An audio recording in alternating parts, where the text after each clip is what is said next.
Cuba, desde o século XVI, ele era dominado pela Espanha. O apoio estadunidense a Cuba se deu principalmente após o afundamento de um navio americano, qual os Estados Unidos culpou a Espanha por isso, justificando assim a sua intervenção na Guerra Hispano-Americana.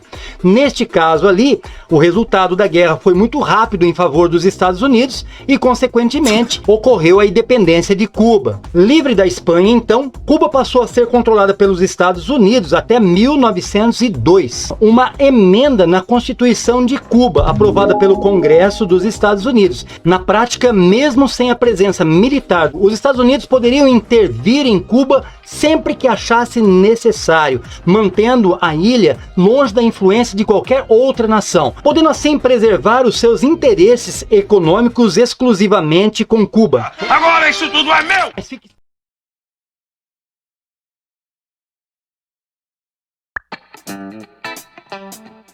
É preciso se preocupar com as ameaças nucleares de Putin? A Rússia, mesmo antes de invadir a Ucrânia, ela já fazia exercícios com armas nucleares. Segundo Putin, em sua última ameaça, ele não estava blefando. Se precisar, vai usar armas nucleares táticas. Diferente de uma bomba atômica, elas são pequenas ogivas nucleares para serem lançadas em campos de batalha ou em lugares específicos, sem supostamente espalhar a radioatividade. Podem ser lançadas de aviões, mísseis a curta distância no alvo específico. Talvez seja uma estratégia para que o Ocidente não reaja e ajude a Ucrânia, mas muitos especialistas têm essa preocupação de, para virar o jogo, Putin usar armas táticas. Tudo isso a fim de evitar uma derrota na Ucrânia. Muita tensão nessa hora por parte do Ocidente. Não se sabe até onde Putin vai para se conseguir o que quer. Quer saber mais? Inscreva-se, Play História Professor Macari.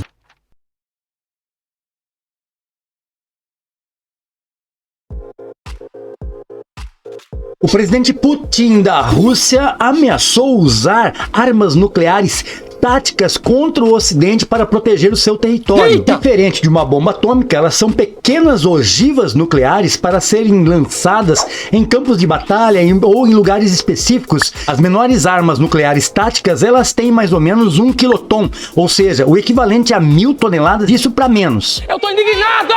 Eu tô indignado! Podem ser lançadas de aviões, mísseis a curta distância no alvo específico, supostamente sem espalhar a radioatividade de forma generalizada. Eu pergunto, quando eu falo isso, eu sou louco? Eu sou louco? Seria esse o prenúncio de uma guerra nuclear? Tomara que não.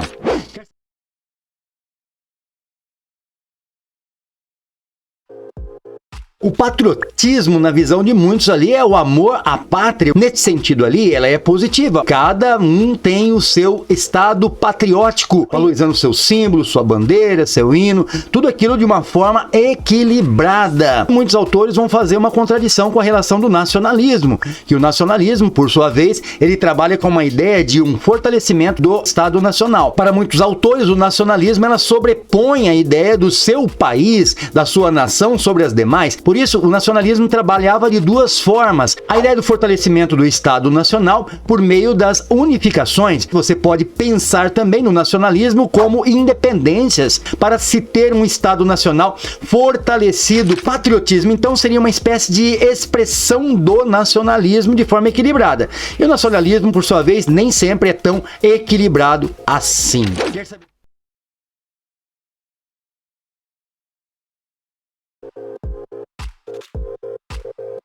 Com a polarização das eleições no Brasil entre Lula e Bolsonaro, surge aí o famoso voto envergonhado. Você sabe o que é isso? O famoso voto envergonhado ou de medo, ele faz com que muitas vezes uma eleição possa ser decidida somente na urna ali. Até porque as pessoas têm medo de um isolamento social por conta de quem ele votaria se manifestar antes do momento da eleição. Após o seu voto, o resultado que der, ele não falou para ninguém quem vai votar. E se não foi o candidato dele, simplesmente ele continua não falando em quem votou.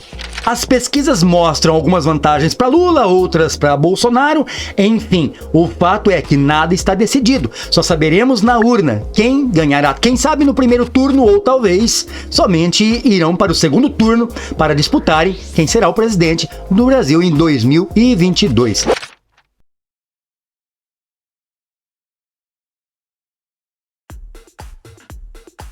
O voto de cabresto significou, no início da República Brasileira, a imposição dos coronéis em quem o eleitor deveria votar. O voto naquele momento ele era aberto, então as pessoas tinham que revelar em quem havia votado. Se fosse contrário aos coronéis, poderia sofrer então alguma retaliação. Poderia manter essas pessoas ameaçadas, como por exemplo expulsá-las da terra que ela trabalha. Afinal, ele é o dono do latifúndio. Se você não vai votar em quem o dono do latifúndio quer que você vote, que é o coronel, então por que ele te manteria lá? Porque as famílias naquele tempo dependiam da terra e eram grandes famílias que trabalhavam nas terras dos coronéis. O termo cabresto significa mordaça ou freio. É aquilo que se usa nos animais, nos cavalos, para poder dominá-lo, para onde você quer que ele vá. Quer saber mais? Inscreva-se. Play História Professor Macari.